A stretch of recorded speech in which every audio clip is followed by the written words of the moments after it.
Hi guys, it's Joyce. As a Singaporean living in Saigon, I get a lot of questions from my Singaporean friends as well as those from overseas on traveling in Saigon. So I thought, why not make a video summing up traveling tips for the city. If you're traveling to Saigon anytime soon, just keep watching. Tip number 1, transportation.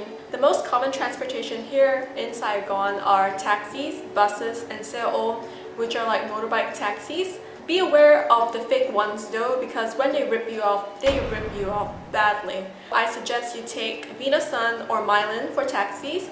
If you have an Uber or a Grab, they work too. I believe that Grab also has its services extended to the seo. For the buses, I suggest you go check out the link busmap.vn and download the app to see the different lines and where each bus goes. I don't usually take the bus in Saigon just because it's less convenient and sometimes they drive quite recklessly. Tip number 2, accommodation. I always recommend my friends to stay in the backpackers area, which is around Pham Ngo Lao and Bui Viet streets. It's really near to the city center, tourist sites, tourist agencies, and also the nightlife there is pretty interesting.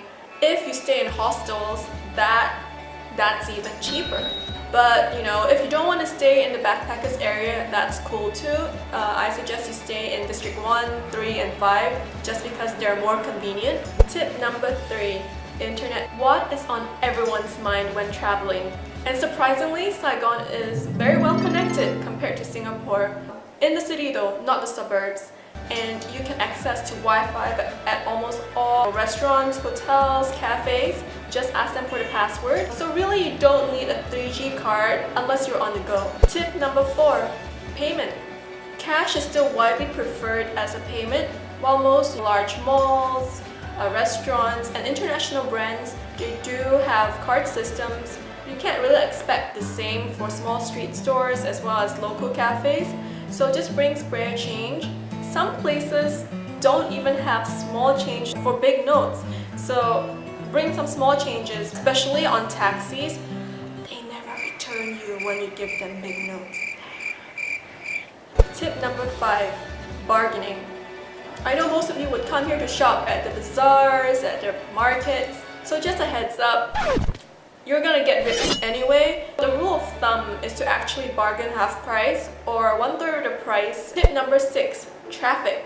Many of you already know traffic in Vietnam can be really crazy and crossing the road seems like an impossible task. Zebra crossings don't really work here and people can actually turn on a red light. However, my advice to you is to just do it. Just cross the damn road because drivers are gonna avoid you. Don't stop halfway, they can't predict your movement. Tip number 7, food. There's more to pho, cafe sữa đá, and bánh mì. I mean, you're here to try out new things, right? Things like chè, snails up, cơm tấm, broken rice. The list is long. My advice to you is to just try out as many food as possible. Tip number 8, plugs. Okay, this is not really an advice, but in Saigon we actually use this. I don't know what you call them, so too. My physics is not good, so don't judge me. But basically we use this. If your country is different, just bring an adapter. And last but not least, safety. Saigon is generally safe, but please don't take that for granted. There has been an increase in snatch robberies. Don't go out and whipping up all your valuables around and say, hey, let's rob me. Actually, it's very easy to be robbed on the streets if you have your valuables outside. Just keep a mind on your belongings and you should be safe. Especially in areas outside of District 1 where there are less security guards. Compared to Phố Đi Bộ, Nguyễn Huệ, the walking street, other areas will be a little bit more dangerous. Just be cautious. And when you're walking on the streets, just don't use your phone. Really, seriously. That is all for now. I hope that these tips will help you on your trip to Saigon. Share it with your friends, family, who you know are traveling to the city. If I've left out anything, which I think I shouldn't, just leave a comment down below. And if you like this video, give it a thumbs up. And I'll see you next time. Bye!